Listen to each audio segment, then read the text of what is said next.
este seminario internacional, Paradigmas Jurídicos Postcontractualistas. Esta es una propuesta de acá de la Universidad de San Isidro, junto con otro grupo de universidades, la Pontificia Universidad de Ecuador, nos está acompañando ahí Tatiana Escobar, con un grupo de estudiantes, también con la Universidad Andina Simón Bolívar, y este ciclo comienza hoy el 9 de abril del 2024, de 17 a 18:30, los días martes y jueves, horario de Argentina. Y siempre en este link, siempre en este enlace de Zoom que les compartimos. Así que durante las próximas 3 semanas vamos a estar encontrándonos los martes y los jueves en este espacio. La idea surge a partir de ese pensamiento, ¿no? De una propuesta del grupo de las universidades con relación al pluralismo jurídico, la pregunta con relación al pluralismo jurídico, y luego mudamos, ¿no es cierto? Porque hay quienes están a favor del pluralismo, otros que están con ideas más críticas, ¿no es cierto? Entonces mudamos a estos paradigmas postcontractualistas. Van a ser, entonces, les decía, 6 encuentros, martes y jueves. En el día de hoy nos está acompañando para la apertura Enrique del Percio. Así que bueno, le voy a dar la palabra a Enrique del Percio para que esté presentando este ciclo con ustedes. Buenas tardes, ¿cómo les va? Realmente es un gusto para la Universidad de San Isidro ser hoy quien aloje a esta primer clase del seminario que efectivamente lo estamos realizando conjuntamente con la Universidad Católica del Ecuador, con la Universidad Andina Simón Bolívar de Quito y con el apoyo del Centro Latinoamericano de Estudios sobre Derecho y Estado y de la Sociedad Argentina de Sociología Jurídica. Me comentaban un poquito antes de iniciar esta sesión que había 254 inscriptos hasta hace un par de horas atrás, lo cual muestra claramente el enorme interés que genera una problemática, que genera la necesidad de pensar el derecho, de pensar el Estado, de pensar las instituciones a partir de la crisis del contrato social, a partir de la crisis del mito fundante del derecho y del Estado moderno. Entonces, esto realmente nos parece muy auspicioso y para iniciar este ciclo, qué mejor que contar con el presidente de una de las entidades que no participó en el auspicio de esto, pero que es una entidad muy amiga y con los cuales además trabajamos muy mancomunadamente, que es la Sociedad Argentina de Filosofía Jurídica, cuyo presidente, decíamos, es Diego Dukelski. Diego, además, es doctor en Derechos Humanos por la Universidad Nacional de Lanús, es magíster por la Universidad Internacional de Andalucía, es profesor, también somos colegas en la querida Universidad de Buenos Aires, y es profesor en un montón de universidades. Ahora me acuerdo de la Universidad Nacional del Centro, entre otras, en Argentina, y también tiene una destacada trayectoria internacional, así como una cantidad realmente interesante e importante, no solo por cuantitativamente importante, sino cualitativamente importante de textos, donde tanto en sus textos como en sus intervenciones orales se destaca por varias cosas, pero quisiera destacar particularmente dos. Una, no sé si les pasó, sobre todo a los colegas abogados y colegas abogadas, que muchas veces cuando uno lee un texto jurídico siente que le vienen más ganas de comer un sándwich de arena que seguir leyendo ese texto, ¿no? Bueno, pues los textos de Diego no son de esos, ¿no?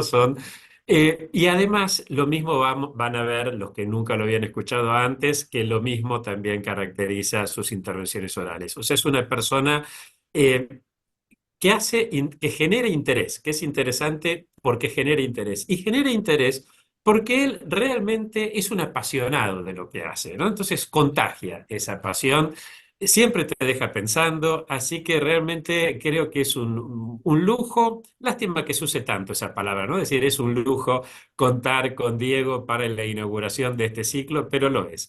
Y más allá de un lujo, más allá de un honor, para todos los que lo conocemos, es una alegría y un gustazo tenerte aquí, Diego, así que sin más preámbulo, vos tenés ahora a tu cargo la clase. Gracias. Muchísimas gracias, Enrique, muchas gracias, Laura, muchas gracias, Tatiana, nuestra coanfitriona.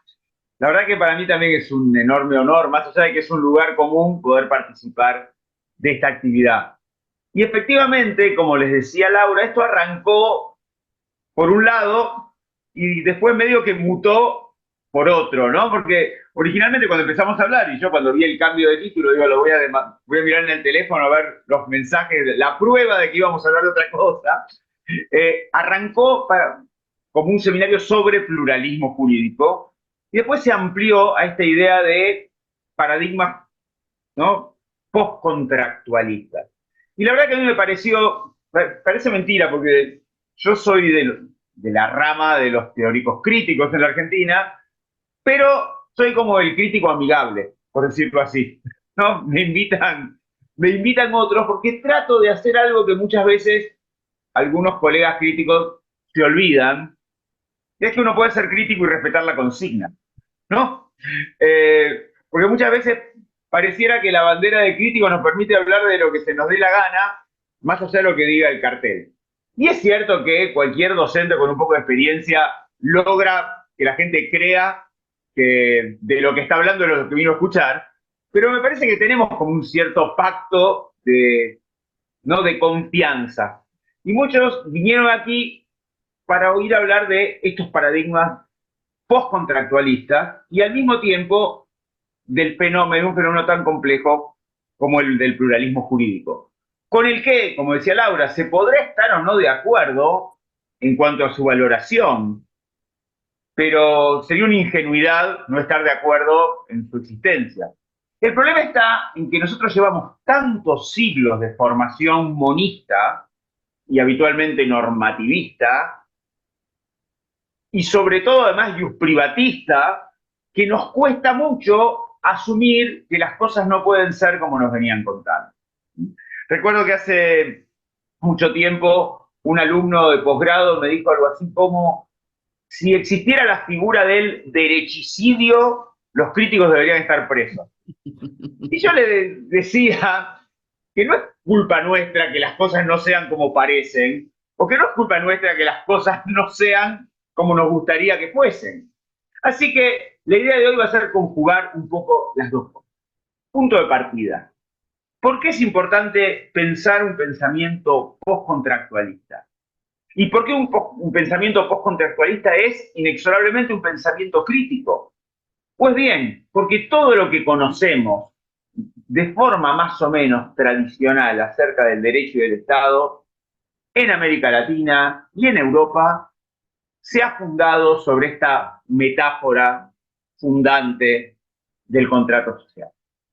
Una metáfora que en realidad, si hurgamos un poquito más, tiene su origen posiblemente en uno de los fenómenos históricos más importantes de la historia de la humanidad, y esto puede sonar eurocéntrico, pero en realidad, como nos ha impactado a nosotros, no lo es, que es básicamente la reforma.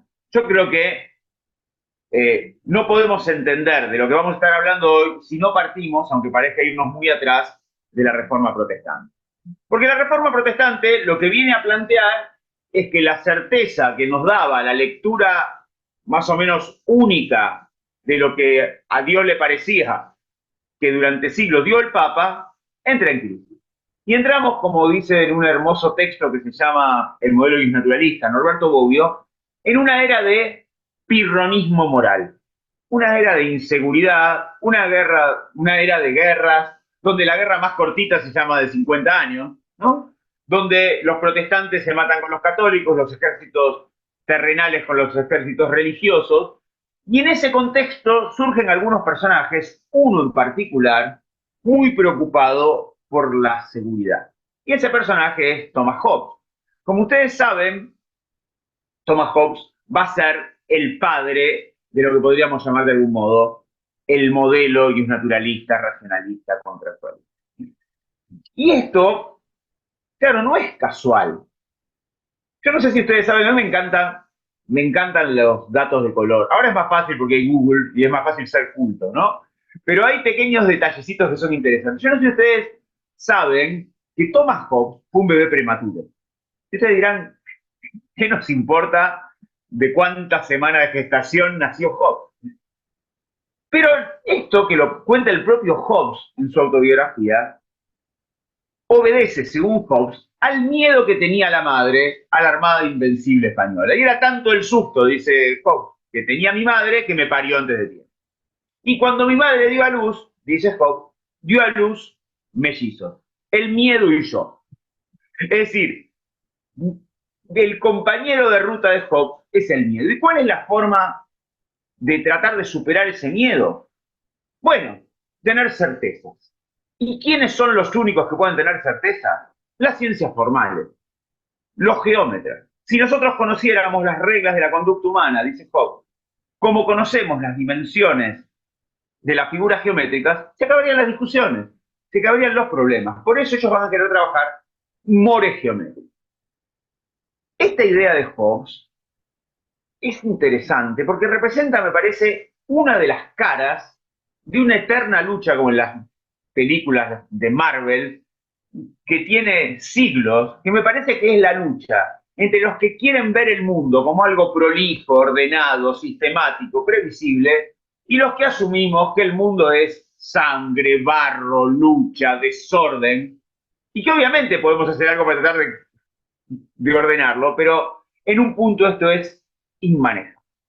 A partir de esta idea de la razón, la mejor forma de justificar racionalmente el origen del Estado, legitimarlo, va a ser la idea del contrato social.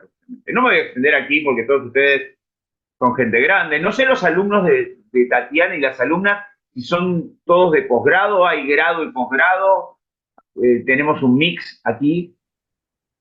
Son de octavo nivel de Ciencias de la Salud, de la carrera de Terapia Física. Son pregrado todavía. Todavía son alumnos de grado, pero deben haber oído hablar. Yo digo por si voy muy rápido, ¿no? O doy por sentado algún conocimiento. Esta idea que desarrolla Hobbes, que desarrolla Kant, que desarrolla Locke, que con sus variantes desarrolla Rousseau, es la idea de que no hay nada de natural en la humanidad. Los sujetos son sujetos individuales y el hombre es, al decir de Hobbes, el lobo del hombre. Muy por el contrario de esa idea de tradición aristotélica de que el hombre es el ser social por naturaleza. Pues no, para toda esta gente, la que está en la matriz, en la base de nuestra forma de entender el derecho y el Estado, la propia sociedad y el propio Estado son una construcción artificial. Solo existen porque estos sujetos individuales, al ser racionales, van a decidir que es mejor ceder parte de sus derechos a un soberano antes de seguir viviendo en ese estado de naturaleza de lucha de todos contra todos. Con lo cual acá también podemos observar, si estamos atentos, que hay una concepción del hombre como sujeto individual aislado. Muchos críticos después, por ejemplo las feministas, van a venir a señalar que ese contrato era no de todos, sino de hombres. Y otros, desde perspectiva de colonial, van a decir hombres blancos. Y otros, desde perspectiva más clasista, van a decir hombres blancos propietarios.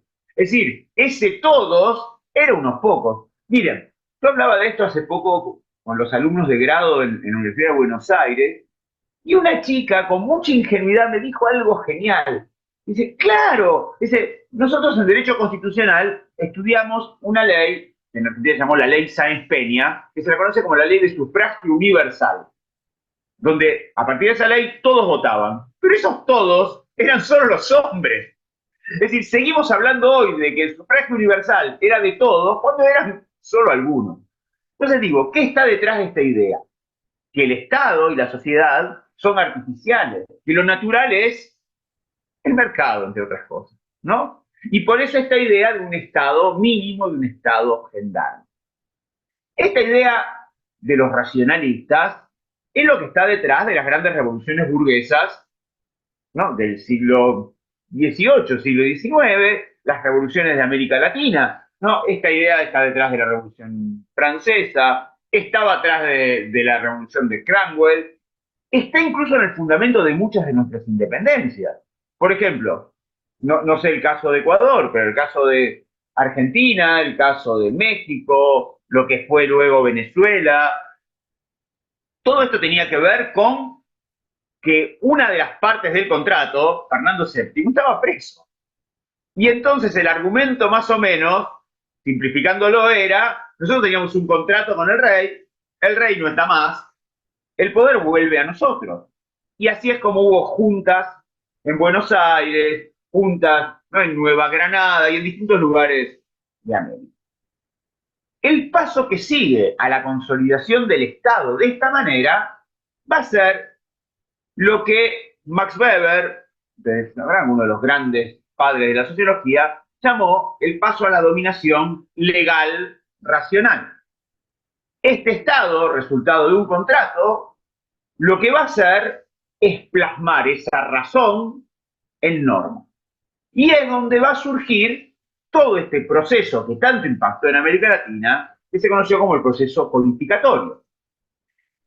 Algo muy interesante para hablar de paradigmas postcontractualistas y para hablar luego de pluralismo jurídico, tiene que ver con advertir que esta idea que tenemos hoy más o menos incorporada, de que el derecho es producto de la actividad legislativa del Estado y que es el Estado y no otro el que puede crear derecho, nace después de las revoluciones burguesas.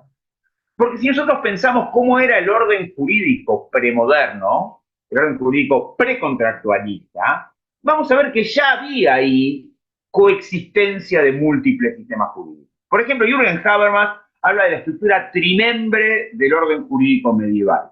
Un derecho sacro, un derecho consuetudinario que va a cambiar si somos germánicos, si somos visigodos, ¿no?, si somos románicos, y un derecho que Habermas llama derecho burocrático, es decir, el derecho de las autoridades terrenales. Los que, ahora la gente joven ya no conoce a Robin Hood, me parece, pero los que conocimos a Robin Hood sabíamos que las normas las dictaba el sheriff de Nottingham, y eran normas de tipo impositivas, ¿no? Entonces, cada conde, cada duque, cada archiduque, cada vizconde, todos ellos dictaban una serie de normas.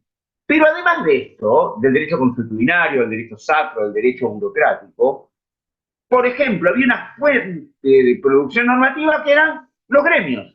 Cada gremio regulaba su actividad. Los carniceros regulaban la actividad de los carniceros, los zapateros, y así sucesivamente.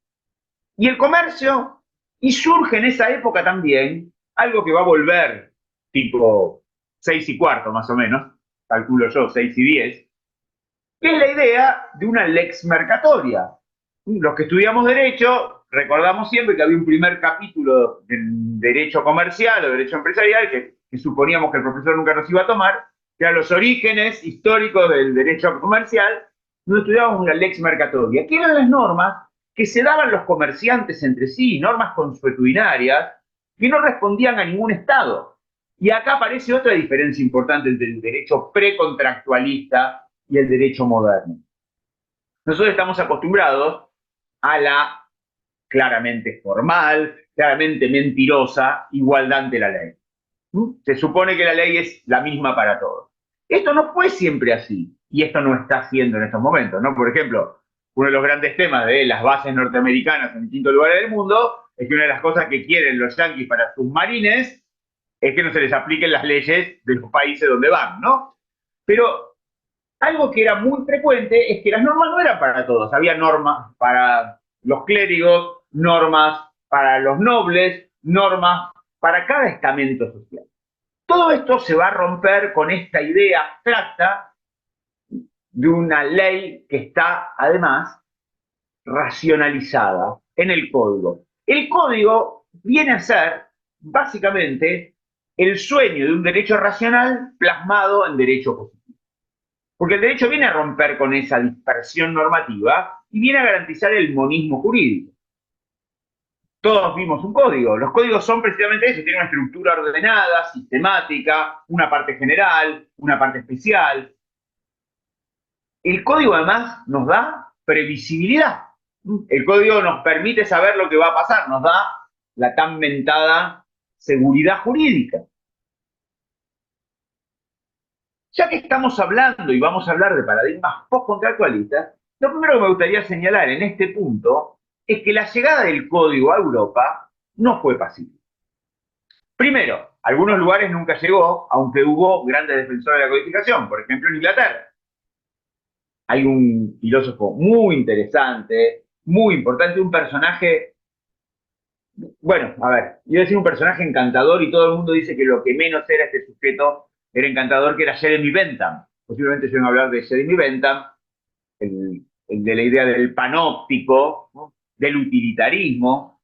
Y digo que es encantador porque es un personaje pintoresco, aunque todo el mundo dice que tenía un pésimo humor Bentham. Bentham intentó que Inglaterra tuviera un código, porque él creía que el código era una forma de democratizar. Él pensaba que el common law educa al ciudadano, dice por ahí Bentham, como nosotros educamos al perro. Me encanta esa metáfora. ¿Cómo educamos a un perro? Nosotros adoptamos un cachorro, ¿no? No es que vamos a pegar en la pared de la casa el decálogo del buen perro. Todo perro que se coma un zapato recibirá tal castigo. Todo perro que haga sus necesidades. No, el perro hace algo malo, agarramos un papel de diario, un periódico, ¡pa! No se hace. ¿No? El perro muerde un zapato, agarramos el zapato, ¡pa! No se hace. Eso, decía Bentham, es el common law. El common law es de tanto que estamos acostumbrados a que nos pegan por algo, admitimos que eso no se puede hacer. Pues bien, Bentham intentó codificar el derecho inglés, no lo logró, por eso salió a vender códigos por América Latina y el Caribe, ¿no?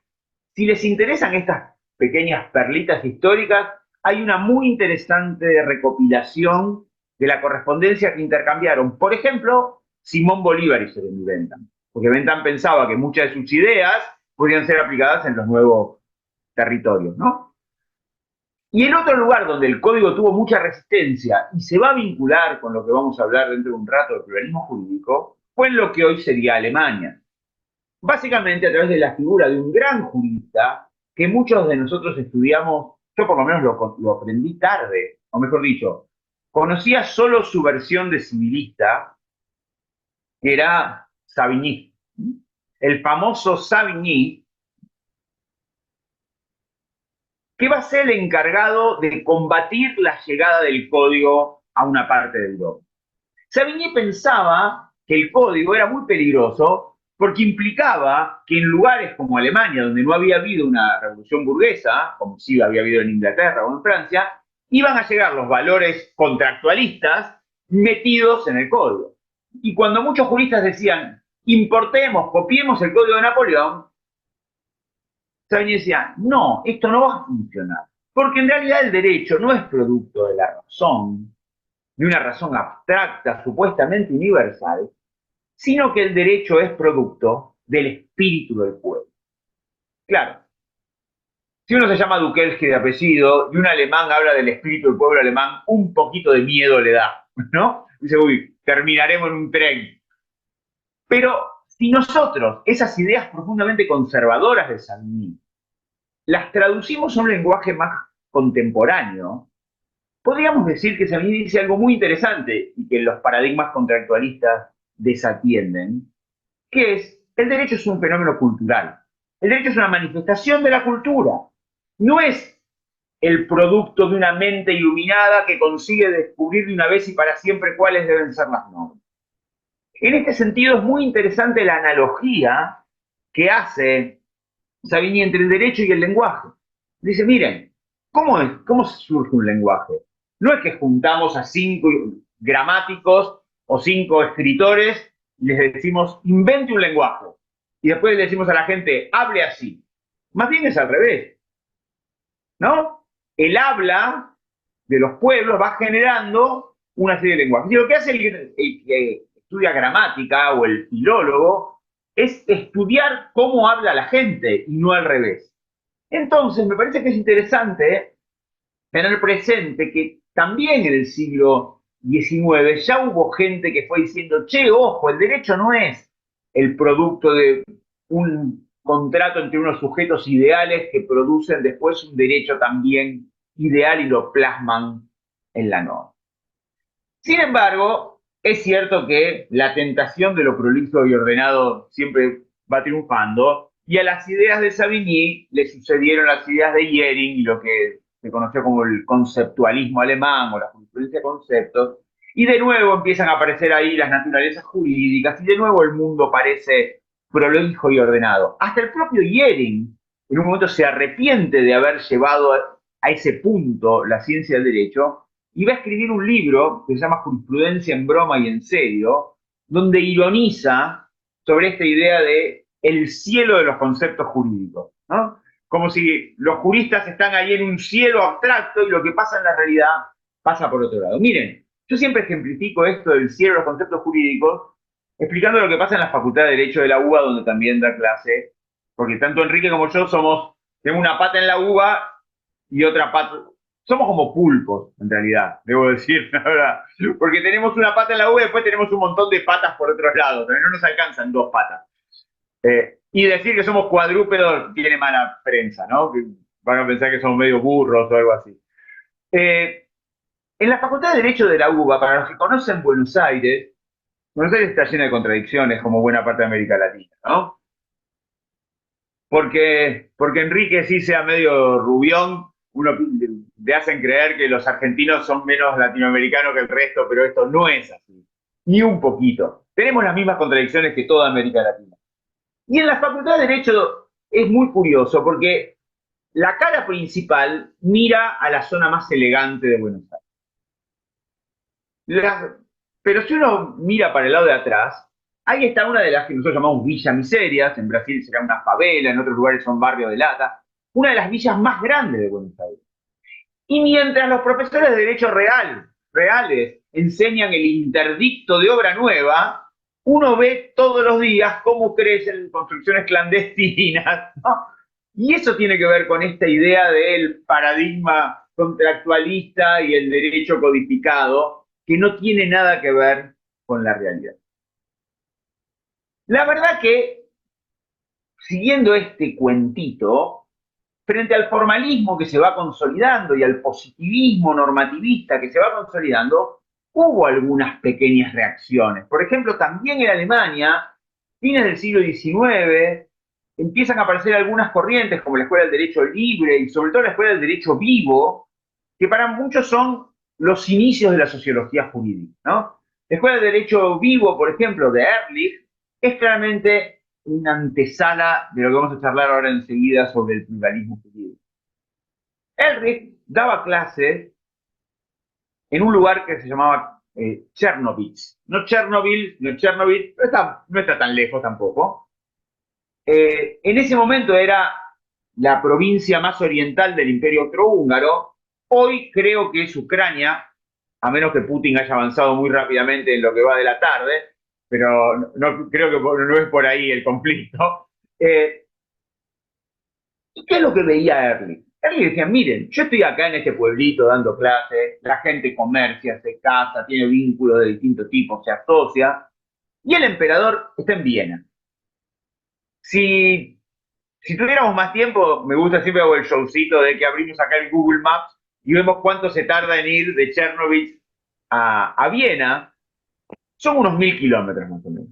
Hoy hay autopistas, pero hace 100 y pico de años, esos 1000 kilómetros implicaba, decía Ehrlich, que cuando el emperador dicta una norma, capaz que pasan meses hasta que nos enteramos acá. Y no es que estamos todos así esperando, che, hasta que no llegue el boletín oficial, no contratamos, no comerciamos, no nos casamos, no nos relacionamos, no tenemos hijos.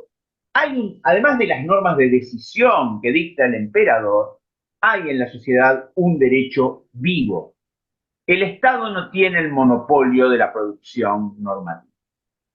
Estos intentos antiformalistas y antipositivistas, que también aparecen, decía, a fines del siglo XIX, principios del siglo XX, van a quedar escondidos bajo la alfombra durante 50 años por el surgimiento con una fuerza arrolladora de las teorías positivistas.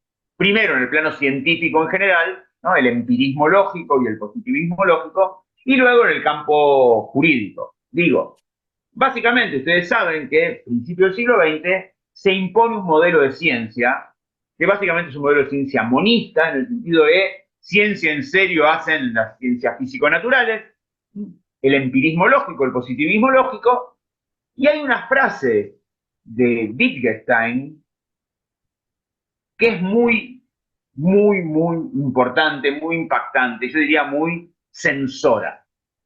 Wittgenstein dice algo así como, de lo que no se puede hablar es mejor callar. Si se pudiera, Tatiana, ¿puedo decir groserías? Una grosería argentina. Sí. Boludeces no. Sería la traducción de lo que está. ¿Y qué quiere decir? De lo que no se puede hablar es mejor callarse. Que Wittgenstein y todos los positivistas y empiristas lógicos van a considerar que solo se puede hablar en serio, solo son enunciados con sentido, aquellos que se pueden verificar empíricamente.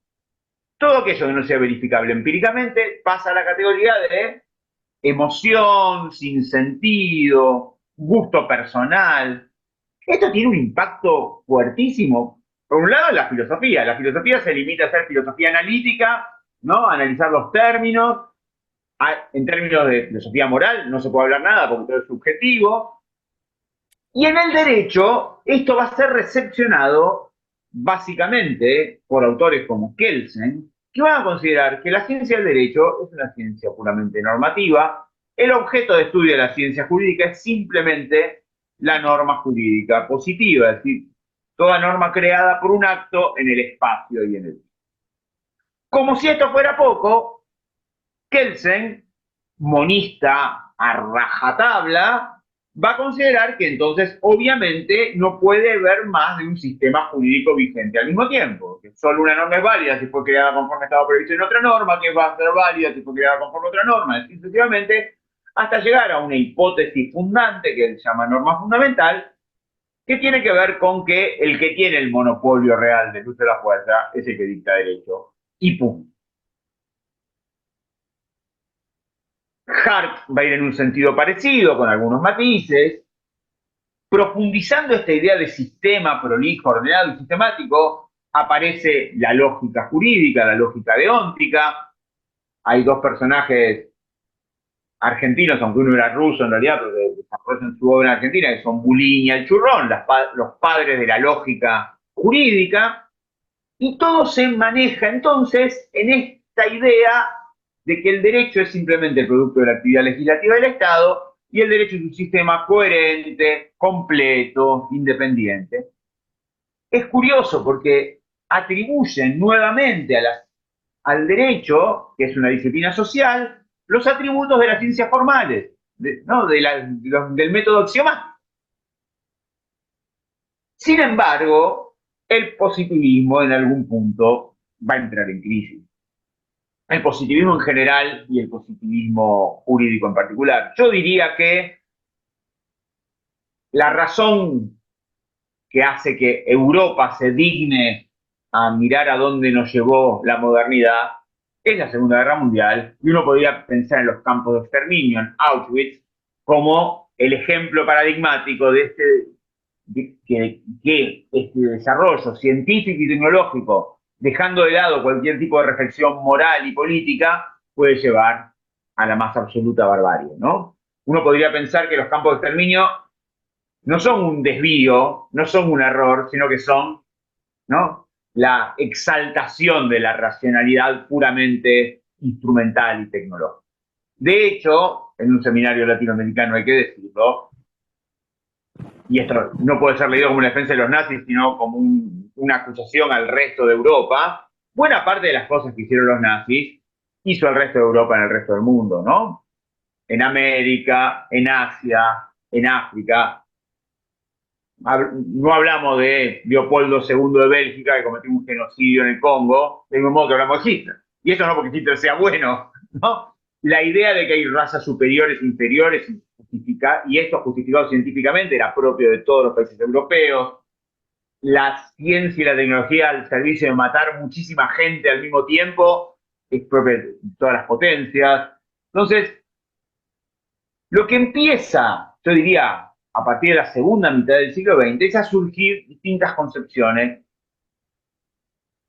pospositivistas, que no quiere decir que sean todas postcontractualistas, porque de hecho vale la pena señalar, y esto espero no estar hablando solo en este momento para expertos, si pensamos en muchos de los pospositivistas más reconocidos de estos tiempos, retoman la idea del contrato social. Jürgen Habermas retoma la idea del contrato social, John Rawls retoma la idea del contrato social, Carlos Nino retoma la idea del contrato social, y los que no toman la idea del contrato social van por ahí, siguen pensando en un cierto universalismo ingenuo o de mala fe, no sabemos, pero digamos, un universalismo que no mira la diversidad, una idealización del derecho sin ver las relaciones de poder, de desigualdad, el patriarcado, el colonialismo y demás. Así como surgen muchas corrientes pospositivistas, decía, neocontractualistas, hay otros que van a discutir esta idea de contrato. Y también van a discutir la idea de que el derecho sea exclusivamente norma. En ese sentido, por ejemplo, la versión argentina de las teorías críticas, encarnada por Enrique Marí, básicamente, y luego por Carlos Cárcova, Claudio Martiniuk, yo mismo, Ricardo Entelman, Alicia Ruiz, vamos a pensar al derecho más que como norma, como una práctica social de naturaleza discursiva, entendiendo esta idea de discurso como un proceso social de sentido. El derecho da sentido. El derecho legitima, el derecho oculta, el derecho da poder, pero da lugar para la resistencia. Y dentro de estas distintas corrientes o versiones críticas o alternativas, algo que surge con mucha fuerza, yo diría a partir de los años 60, es la idea de cuestionar el monopolio de la producción estatal del derecho y presentar esta idea o este fenómeno que podemos definir como el pluralismo. Yo me ofrecí para dar esta clase inaugural porque precisamente me pareció que tenía ya un cuentito medio armado, si se quiere, para sin demasiada dificultad poder hacer una presentación en una hora, hora y cuarto, hora y media, de distintas manifestaciones y problemáticas que venían de la mano del fenómeno del pluralismo jurídico, para que luego, a lo largo del seminario, pueda haber trabajos específicos, formas específicas de encarar la problemática. Debo reconocer también que hablar con un público de toda América Latina a veces hace que uno parezca que está hablando solo de los libros. ¿Y qué le voy a hablar yo de diversidad étnica y cultural a un ecuatoriano, ¿no? O a un colombiano, o a un mexicano? Pero no, sería algo así como, hay un dicho que usamos mucho nosotros, sería como, le vas a vender naranjas a los paraguayos, ¿no? Bueno, vos le vas a ir a explicar el pluralismo jurídico a brasileros, ecuatorianos, colombianos, peruanos y mexicanos. ¿Desde dónde? Bueno, con mucha humildad lo que yo voy a tratar de hacer en el rato que nos queda, habiendo tratado de explicar por qué hablamos de paradigmas postcontractualistas y cómo se ha venido dando esta tensión, tratar de caracterizar el fenómeno del pluralismo jurídico o alguna de sus caracterizaciones y sus distintas manifestaciones, para luego, a lo largo del seminario, que cada uno puede ir haciendo su eje, su foco y demás. Voy a tomar algunas categorías propias, otras de distintos, del profesor Volmer. También va a aparecer bastante Boaventura de Sousa Santos y voy a decir algo incómodo en este momento, en este lugar. Muchos de ustedes sabrán que el profesor Boaventura de Sousa Santos el año pasado recibió una serie de denuncias por acoso, incluso fue apartado de muchos lugares y se planteó, por lo menos a mí me lo han venido a plantear, imagínense, crítico porteño, buena parte de las mujeres que trabajan conmigo son feministas radicales, ¿no? Entonces muchas me vinieron a plantear si teníamos que dejar de hablar de Boaventura o dejar de dar texto de Boaventura, e internamente se nos dio el debate sobre el famoso tema de la cancelación. A mí me pareció que lo que correspondía hacer es no hacerse los distraídos, decir que esta situación pasa, que si esas cosas se confirman son gravísimas, pero no por ello dejar de rescatar algunas ideas que me parecen útiles. Sé que también Enrique del Percio no es muy amigo de Boaventura, y le parece que hay gente más interesante y más profunda, y yo eso lo sé y lo comparto. Pero lo que compartimos Boaventura y yo es cierto afán por la divulgación científica. Quiero decir, me parece que Boaventura tiene muchos conceptos que para un primer abordaje son muy útiles. Que a veces quedan livianos, sí, pero para una primera mirada hay mucha metáfora que es útil como un acercamiento. Y por eso voy a recurrir a veces a él y otras veces a otra gente, ¿no? Lo primero que trataríamos de hacer es una suerte de caracterización del pluralismo jurídico. ¿Qué es lo que entendemos por pluralismo jurídico? Y en general, una versión, insisto, liviana como para empezar, es que se habla de pluralismo jurídico cuando decimos que en un mismo espacio geopolítico coexisten distintos ordenamientos. Es decir, básicamente la tesis fundamental opuesta a las teorías normativistas tradicionales es que puede haber distintos ordenamientos que coexistan en un mismo espacio, en un mismo tiempo, en un mismo lugar. ¿Desde cuándo se habla de pluralismo jurídico? Y yo diría que, más allá de que, como decía, uno podría pensar, por ejemplo, en Ehrlich como un antecesor del pluralismo, la primera fase de estudio sobre el pluralismo jurídico que surge con fuerza va a ser a partir de los años 60. Una fase que yo denomino en alguna cosa que escribí, y siguiendo a distintas gentes, la fase del pluralismo antropológico.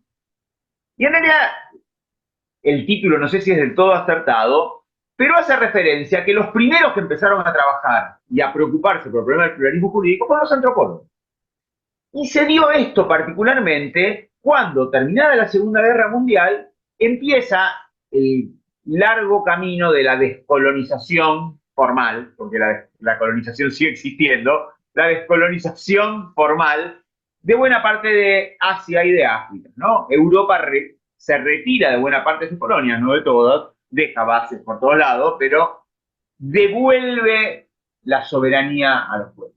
Y ahí se empieza a estudiar qué es lo que pasa. Cuando se va el colonizador, resurge, había quedado algo del derecho precolonial, y lo que se empieza a advertir en Asia, en África, y aunque era tapar el sol con las manos, también en América Latina, y es increíble cómo se advierte algo que en realidad estuvo todo el tiempo ahí, es que la colonización, en sus distintas formas, no había matado del todo los ordenamientos jurídicos ancestrales. Entonces, los primeros trabajos sobre el pluralismo jurídico tienen que ver con la convivencia de un derecho ancestral, en general propio de los pueblos originarios, con formas modernas occidentales de derecho. También es cierto que sería ingenuo pensar que alguna vez el derecho occidental llegó uniformemente a nuestro continente, ¿no? Nuestros órdenes jurídicos son claramente mestizos. Uno piensa, yo voy a hablar de Argentina, pero el resto de América Latina es bastante parecido, ¿no? La Argentina convivía una constitución copiada de los Estados Unidos, con un código civil copiado del francés, con el derecho penal traído por la Inquisición. Para empezar, ¿no? Más la forma de derecho ancestral que convivía. Y sin embargo, todos hacíamos de cuenta que todo era prolijo y ordenado. El tipo de tratamiento que se da al pluralismo jurídico cuando recién se lo redescubre es bastante curioso. Por ejemplo, Carlos Carco, en un libro que se llama La opacidad del derecho, que es su obra más conocida, analiza, por ejemplo, algunas normas del Código Penal peruano que asimilaban, por ejemplo, a los originarios con los incapaces, ¿no? Entonces, reconocía alguna forma de error de derecho, como diciendo, bueno, este es indígena, que es casi como ser borracho, loco, indígena, ¿no? Cosas por eso.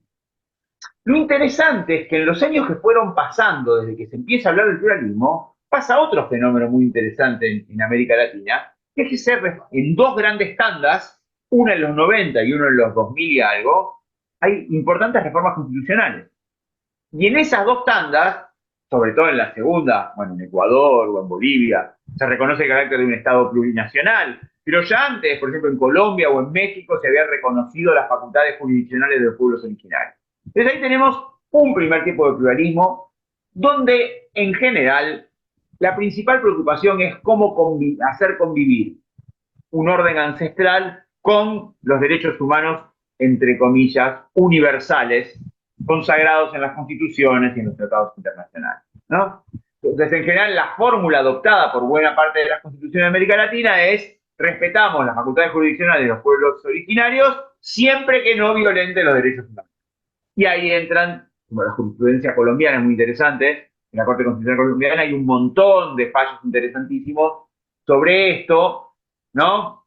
Por ejemplo, son unos latigazos, violan los derechos humanos. Entonces, no, como yo siempre pienso, es preferible pasarse 10 años en la cárcel de verdad que que pasar una noche con un cepo? Bueno, habría que preguntárselo, ¿no? Pero ahí aparecen las primeras tensiones. La segunda fase importante de estudio sobre el pluralismo jurídico, me parece, se va a dar en los años 70, y podríamos denominar, si llamamos al otro antropológico, podríamos llamar a este sociológico, o otra forma que me parece interesante es el pluralismo de tipo autogestionario. ¿A qué me refiero con el pluralismo autogestionario?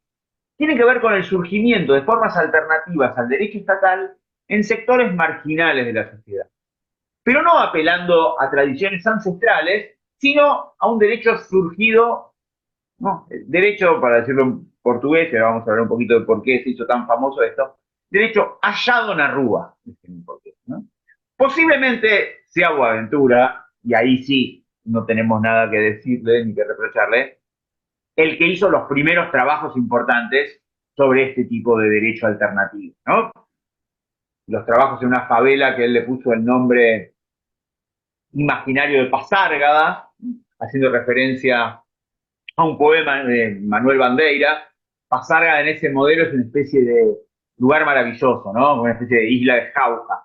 En este poema dice así, cuando me voy para Pasárgada porque ahí soy amigo del rey, dormiré en la mujer que quiera, en la cama que querré, y bueno, es un lugar maravilloso. Entonces Boaventura, ironizando, elige el nombre de este lugar maravilloso para denominar a su favela. Y tanto Boaventura al principio, como por ejemplo otro profesor muy amigo también de Enrique y de muchos amigos, con un montón de amigos en común, como Volmer, por ejemplo, ¿no? Son muy optimistas en los años 70, los primeros trabajos con el derecho de la favela, porque básicamente la lectura casi lineal, no quiero usar la palabra ingenua porque tiene una carga emotiva muy negativa, es, bueno, si el derecho de los ricos es el derecho opresor, el derecho de los pobres es el derecho liberador, ¿no? Más o menos es como una lectura así. Lo que observa Boaventura es muy interesante, porque él advierte que las formas jurídicas que se dan, por ejemplo, al interior de la favela, en esto que se llama el derecho hallado en la rúa, el derecho de la calle, en oposición a lo que se llama el derecho del asfalto, tienen mucho más lugar para los espacios tópicos retóricos, ¿no? Que lo burocrático. Y prima el diálogo. Hay un lugar central en esas investigaciones que ocupa lo que se llama la asociación de moradores, ¿no? Como nosotros llamaríamos en Argentina la sociedad de fomento. Esa asociación barrial de los sectores más humildes, donde el presidente de esa sociedad barrial es una especie de mediador entre los distintos conflictos sociales. Hay mucho espacio, dice él, para los recursos tópicos retóricos, ¿no? Podríamos enunciar media docena de características que son muy interesantes. Una, por ejemplo, tiene que ver con mucho más espacio para la mediatio que para la adjudicatio, es decir, para la mediación, para que los conflictos se resuelvan acordadamente y no con este modelo de la adjudicación, como les gusta decir tanto a los anglosajones, ¿no? De un juez que dice tiene razón este o tiene razón aquel. Puede haber un lugar donde ninguno de los dos tenga toda la razón, puede haber soluciones intermedias. Un lugar interesante, hay una característica que a mí me interesa mucho, que es lo que se llama la constitución del universo procesal. ¿No? Para el derecho occidental, nosotros, no sé, supongo que en toda América Latina se usa la misma expresión, se traba la litis.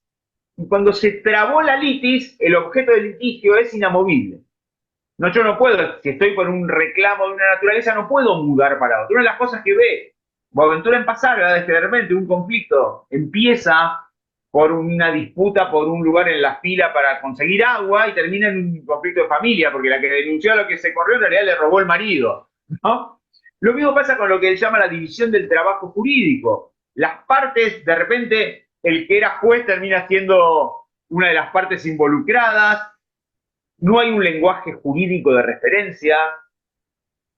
Es muy distinto también, y eso a mí me hizo pensar mucho en el derecho occidental, leer estas cosas de Boaventura de la favela, ¿no? Lo que él llama la formalización de la interacción. Yo no sé si ustedes se pusieron a pensar alguna vez, por eso lo tenemos naturalizado, por lo menos los que somos abogados. Yo alguna vez, incluso hace muchos años, hasta trabajé de abogado. Confieso aquí. El valor de lo formal para el derecho estatal occidental común, ¿no? Uno puede tener todo el derecho, pero si contestó 5 minutos tarde la demanda, puede perder todo. No sé si me siguen. Eso no pasa en Pasaga.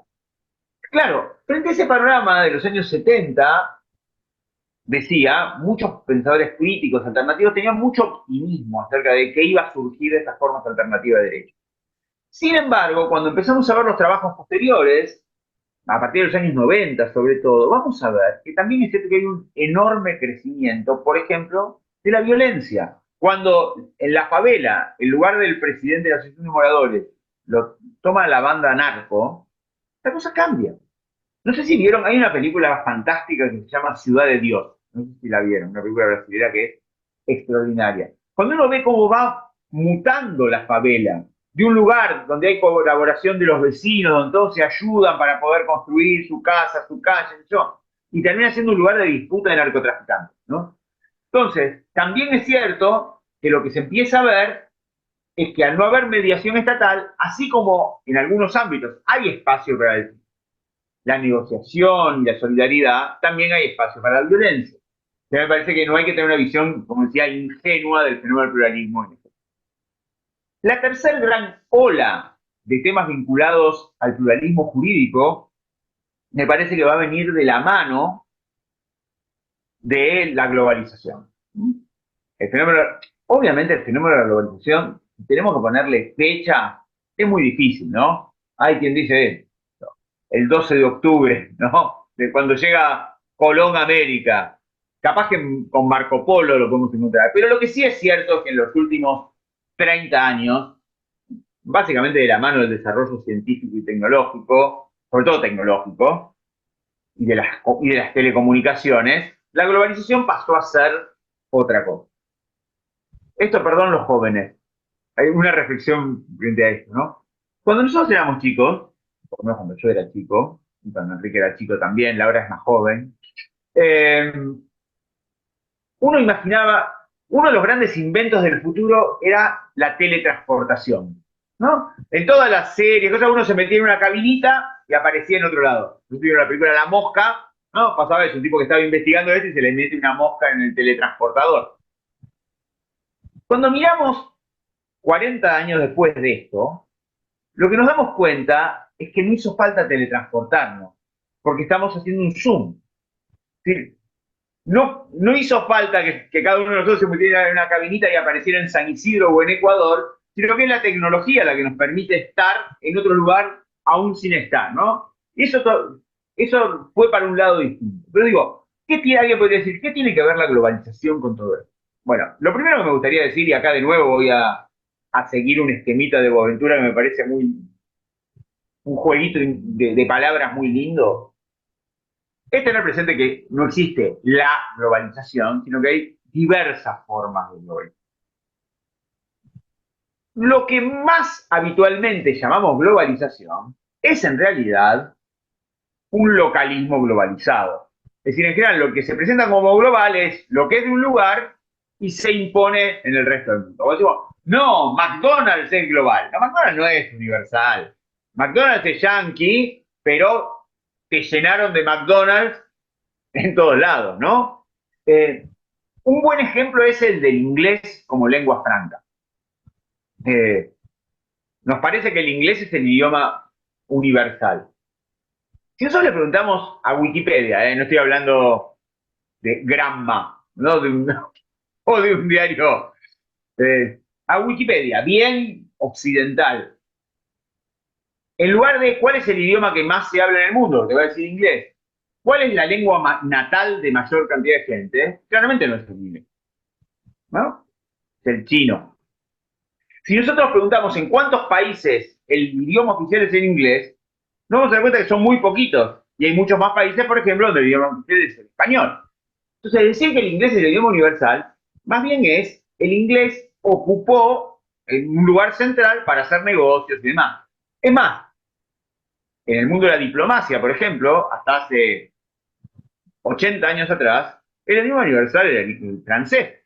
Yo muchas veces lo uso cuando doy una charla, siempre tengo a mano una de mis joyas más preciadas, tengo los pasaportes con los que vinieron de Rusia, mi abuelo y mi bisabuelo, en 1925, de Rusia a la Argentina. Esos pasaportes, pues ya están por cumplir 100 años el año que viene, están escritos en ruso, o sea, con caracteres cirílicos, y en francés, no en inglés. Nuestros pasaportes, en cambio, están en español y en inglés, ¿no? Entonces, es decir, la globalización habitualmente es algo local que se impone al resto del mundo. Y en ese punto es donde hay todo un tema para pensar por los derechos humanos universales, ¿no? Los derechos humanos universales son un arma de doble filo, claramente son un guión emancipatorio, claramente los recibimos, ¿no? Le damos la bienvenida, los celebramos, luchamos por su aplicación. Pero sepamos al mismo tiempo que en realidad son el producto de una cierta cultura que después de la Segunda Guerra Mundial impone al resto del mundo.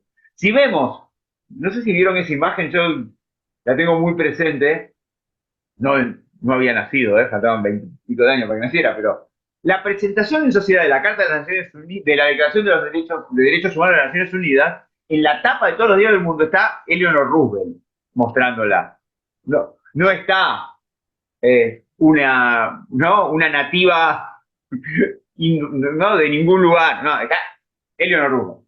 Digo, los derechos humanos son también la excusa que usan los países desarrollados para invadir lo que tienen petróleo, ¿no? Porque tienen petróleo y no nos venden, ¿no? Y no les venden barato, porque hicimos un mundial que ganó Argentina, dicho sea de paso,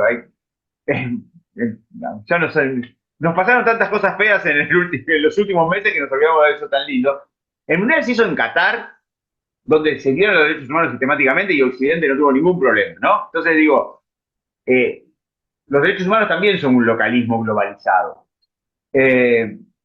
También existe otro fenómeno interesante, dice Boaventura, que es lo que él llama el globalismo localizado, que es el modo en que lo global impacta lo local. Nosotros vamos a Machu Picchu, vamos a Keops en Egipto, vamos a la muralla china, vamos a la Torre Eiffel, vamos a Chichén Itzá, y de todos los lugares nos volvemos con la misma remera, que dice I love Chichén Itzá, Keops. Es decir, hay una forma, ¿no? De la tienda de regalos es igual en todo el mundo. Vamos a un shopping, a un mall, y hay un patio de comidas, donde así como está el combo de McDonald's, hay un combo de sushi, hay un combo de shawarma, ¿no? Quiero decir, hay un combo de arepas. Hay una forma en que también lo local se globaliza. Hay un modo de presentar lo local también atravesado por lo global. ¿Saben dónde se ve muy bien esto? Que eso es algo nuevo. Lo puedo usar para escribir algo nuevo de ahora. En Netflix. Netflix, la cadena esta de series, ¿no? Tiene muchas producciones locales. Sin embargo, hay una estética que atraviesa también lo local. La serie puede pasar en una favela de Río de Janeiro, puede pasar en un barrio de Beijing, pero hay una estética que es global, que afecta a lo local. ¿Por qué digo esto? Porque también la globalización impacta en el fenómeno jurídico y también es generadora de pluralismo jurídico. Yo diría que de dos grandes modos. Uno tiene que ver con que, si bien todas nuestras sociedades desde hace mucho tiempo son multiculturales, surge un nuevo modelo de sociedad multicultural producto de las grandes migraciones. Ustedes saben que en los últimos 30 o 40 años se desplazó más gente alrededor del mundo de toda la gente que se había movido alrededor del mundo en toda la historia de la humanidad, ¿no? Guerras, genocidios, problemas económicos, las más diversas razones hacen que todas las grandes ciudades, todas las grandes capitales del mundo tienen una enorme cantidad de migrantes que vienen también con su derecho.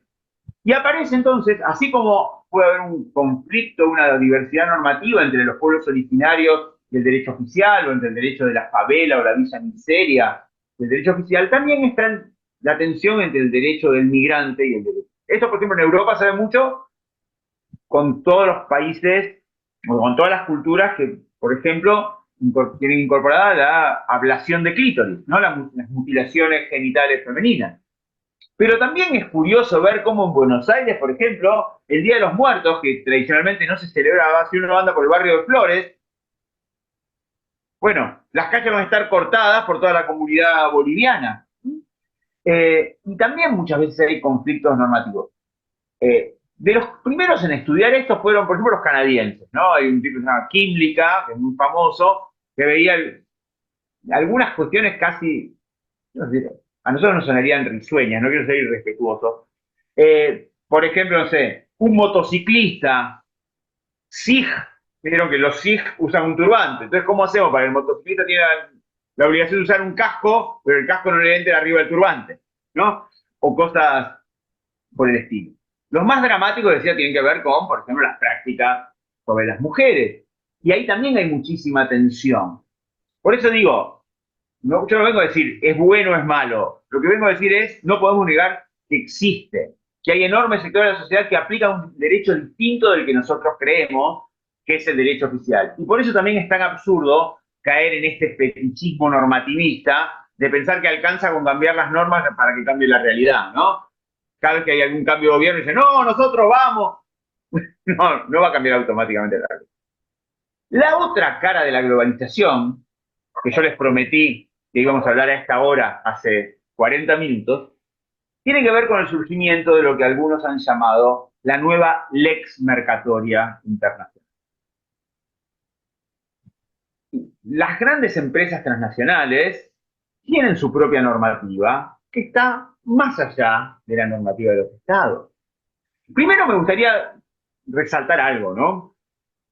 Toda la tradición contractualista y toda la tradición de los derechos humanos que sigue ese camino parte de la idea de que tenemos que protegernos del Luis XIV, ¿no? Quiero decir, los derechos humanos contra el Estado, porque el Estado es poderoso, el Estado es malo. Y es cierto que el Estado en general es poderoso y es cierto que el Estado por lo general es malo. Pero ya claramente los estados, o muchos estados, no son los más poderosos. Quiero decir, si nosotros miramos, hubo un seminario que organizó Enrique de Plade el año pasado, donde un profesor colombiano que vive en México presentó unas estadísticas muy impresionantes, ¿no? Sobre, en lugar de hablar de PBIs, hablemos de actores económicos transnacionales. Son muy pocos países los que tienen más poder real que Monsanto, o que Bayer, o que IBM, o que Microsoft. Hoy tenemos que diseñar mecanismos para protegernos de los estados, pero también de esos particulares poderosísimos.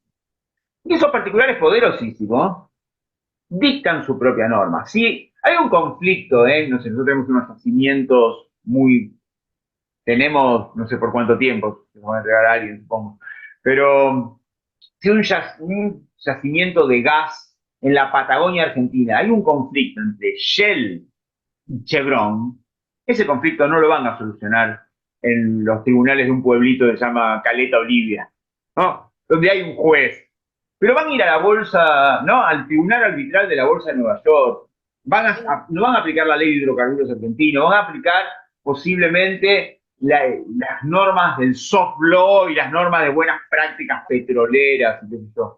Y es más, todos nosotros hemos sufrido y vivido cómo los estados nacionales muchas veces se pelean por bajar sus estándares de protección de derechos laborales, de derechos humanos, para que las empresas puedan aplicar sus criterios como quieren. Miren, les doy uno que conocí en una época en que, cuando trabajaba, y no hacía estas cosas que hago ahora de hacer como que trabajo y hablar de las cosas que me gustan.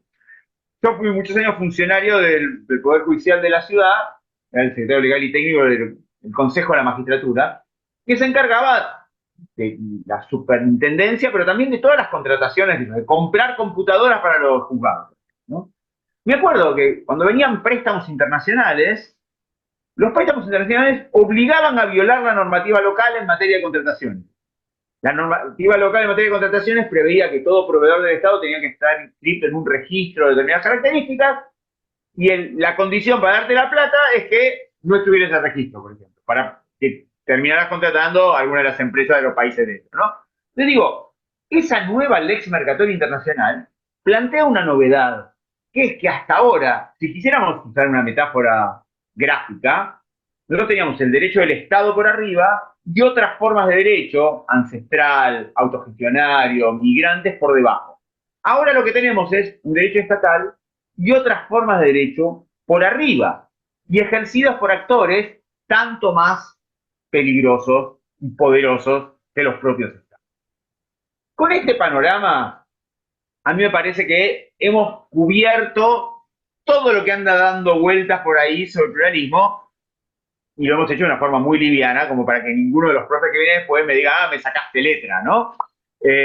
A mí lo que me gustaría, son 6:15, es dejar los últimos 10 o 15 minutos para eventuales preguntas del público, comentarios, dudas, desacuerdos, quedaron con ganas de alguna cosa desarrollar más.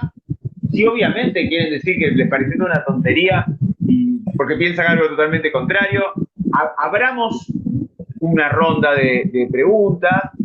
Nuestra idea, por lo que habíamos hablado con Laura, es, quién sabe, es más fácil, en lugar de hacerlo a viva voz, escribir la pregunta en el chat, pero eso como lo maneja Laura, es la doctora Ochoa, es nuestra anfitriona y coordinadora, moderadora y demás. Bueno, aplauso primero para la conversación. La verdad que el hilo fue muy, muy encantador, como decía Enrique, leerte y escucharte en el mismo sentido, así con esa forma didáctica, ¿no? de los buenos profes. Yo, como buena profe, puse una consigna y por supuesto nadie la siguió, o sea, no escribieron en el chat las preguntas, así que si les parece, podemos abrir los micrófonos o levantar la mano, tal vez que es más ordenado Sí. para hacer las preguntas a Diego en estos últimos 10 minutos que quedan de la primera clase, de la primera jornada. Recuerden, mientras van pensando la pregunta, nos volvemos a encontrar en el mismo enlace el día jueves. ¿Eh? Bien, no sé si alguien, alguna mano, yo no veo. A ver, puedo ponerlo con más cantidad de participantes. Irene, pobre, se está ahogando, me parece, porque yo escucho como agua. Sí, hay alguien que se está ahogando, ¿decís? Yo también escucho un aire. Mientras vamos esperando que aparezcan algunas otras preguntas, bueno, agradecerte muchísimo, Diego. Comentar que el texto del doctor Santiago Botero, al que hacía referencia Diego en el encuentro de CLADE, está publicado en la revista latinoamericana de Sociología Jurídica, no me acuerdo si es el número 2 o número 3, en forma más exhaustiva, de un modo más breve y más para divulgación en Poliedro. Tanto la revista como Poliedro, como todas las publicaciones de la Universidad de San Isidro, son de acceso libre, gratuito, o sea que si googlean Revista Latinoamericana Sociología Jurídica Santiago Botero, ahí van directo al artículo. Sí, Y con un artículo, respecto a vos, me pareció muy interesante ese artículo, la verdad que sí, siempre sí, me sí, sí, acuerdo sí. de, porque uno habitualmente esas cosas las intuye, pero no, dice, imagino que tal es más poderoso, pero él tiene datos empíricos, ¿no? Sí, sí, no, hay datos muy, muy fuertes y muy contundentes al respecto y por supuesto que hace falta repensar ese tipo de cuestiones. Por otro lado, querido Diego, yo no tengo ningún problema con Boaventura, ni mucho menos, es más, me encanta. La única cuestión que sí digo es que hay otros autores que quizás sean tanto o más interesantes por lo que están diciendo y como tienen menos prensa y son menos conocidos, entonces simplemente eso, ¿no? Simplemente eso. Pero bueno, algunas dudas, preguntas que quisieran hacer. Ahí hay una mano de Diego Diego Villavicencio. Villavicencio. ¿Cómo están, doctores, profesor? Muy buenas tardes, bueno, aquí en Ecuador. Allá, no sé si todavía en Argentina será tarde o noche, que ya está anocheciendo, creo yo. Bueno, mi pregunta sería la siguiente. ¿Cuál, cuál sería el camino que debe reconocer o que debe realizar, que debe transcurrir en este sentido el pluralismo jurídico, la academia? ¿Cuál es ¿Cuál es esta meta? ¿Cuál es este camino que nosotros podemos seguir, tanto como estudiantes, trabajadores, obreros, para poder tratar de limitar este tipo de situaciones que me han dejado pensando realmente con estos nuevos actores económicos transnacionales que, claro, son sumamente fuertes y sumamente más opresores, valga la redundancia, que el mismo Estado. ¿Qué nos queda a nosotros, los oprimidos? ¿Qué nos queda a nosotros eh, como pueblo, prácticamente? Gracias, doctores, Bueno, y muy, muy eh, buena la intervención. Muchas gracias. muchas gracias por la pregunta. Vaya pregunta, ¿no? Yo no me animaría, o sea, es difícil dar una respuesta. Si tuviera esa fórmula, me postularía para presidente del mundo y todos los y de todo el mundo me apoyarían. No, a mí me parece que hay varias cosas para decir y hacer. Una primera que me parece fundamental tiene que ver con esto de derribar mitos, ¿no? De ver, es muy difícil luchar contra lo que uno no ve. Entonces, asumir esta idea, hay una palabra que cada vez vengo usando más que es la del mestizaje, ¿no? Asumir nuestro carácter de mestizo, que nuestros sistemas jurídicos son mestizos, que nosotros somos mestizos. Yo, yo por ejemplo, voy a contar una cosa de mi infancia. Yo soy hijo de un padre de familia ruso-judíos y una madre de familia católica española. Cuando yo iba de visita a la casa de mi abuelo, mi padre siempre aclaraba que yo era Mischlinge. Y yo no sabía qué quería decir eso en Mischlinge. Hasta que, haciendo un curso de doctorado 30 años después, un profesor, Daniel Rafecas, que es un juez federal y profesor de Derecho Penal argentino, nos dio para trabajar las leyes de Nuremberg. Y la ley de Nuremberg, las primeras leyes raciales de los nazis. Ahí apareció la categoría Mischlinge, que quiere decir mestizo en alemán. Yo también yo era mestizo, ¿no? Aclaraba a mi padre. Nuestros sistemas jurídicos son mestizos. Tenemos que construir una ciencia mestiza. Y cuando digo una ciencia mestiza, quiero decir una ciencia que no se quede en que, como yo hago sociología, no puedo mirar la norma, como yo soy abogado, no puedo mirar lo que pasa en el mundo, como yo soy antropólogo, solo me limito. Entonces, la idea, que también hay que trabajar con cuidado, porque hay una cosa, a veces la interdisciplina y la multidisciplina es una chantada, como decimos nosotros, pero también tenemos que abrir nuestras cabezas a mirar otras realidades. Una vez que miramos la realidad y tratamos de develar, de deconstruir, que es una palabra que se ha puesto muy de moda y me parece muy interesante, de ver lo que hay detrás, lo otro que tenemos que advertir, para no desalentarnos del todo, es que el derecho, decía mi maestro Carlos Cárcova, cumple una función paradojal. ¿Qué es esto de la paradojalidad del derecho? Que el derecho, efectivamente, podríamos decir, siguiendo a Marx y demás, es parte de la superestructura, ¿no? El derecho sirve para reproducir las relaciones de dominación. Pero por el propio carácter ideológico, cada vez que el derecho me promete algo, aún para no dármelo, me está habilitando a usar esa herramienta a mi favor. Es decir, ya sabemos que es mentira que somos todos libres e iguales, pero yo puedo invocar la libertad y la igualdad para luchar. Ya sabemos que nuestras constituciones están llenas de declaraciones que no se van a cumplir, pero es mejor tenerlas que no tenerlas. Y lo otro que me parece que es fundamental es que tenemos que divulgar, juntarnos, hablar. Y también hay otro mestizaje por hacer, que es romper con esta pureza de yo soy teórico, yo soy práctico, ¿no? Porque la teoría y la práctica están inexorablemente imbricadas, ¿no? Entonces me parece que por ahí va la cosa. Después, obviamente, es dificilísimo. Obviamente uno se encuentra con que uno publica una cosita, Enrique publica en Facebook una cosita, pero los malos tienen un ejército de trolls que le hacen ver el mundo a la gente de una determinada manera. Entonces, no caer en la desesperanza total, tratar de ver la realidad, pensar nuevas herramientas, trabajar con los jóvenes, hacer docencia, hacer investigación. No sé, los que tienen fe rezarán también. Pero, no, la verdad que claramente la situación es complicada, pero me parece que lo que no hay que hacer es darse por vencido y sobre todo hay que tratar de mostrar. No es que nosotros seamos iluminados, también hay que mirar lo que pasa en las bases, los movimientos sociales, ¿no? Y acompañar y ayudar a reflexionar. Eh, Claramente tampoco es tiempo de vanguardias, ¿no? Eso es algo que pasó mucho, ¿no? En los 70, sobre todo, ciertas vanguardias iluminadas que se consideraban que ellos sabían todo y que el error estaba en el pueblo que no les hacía caso.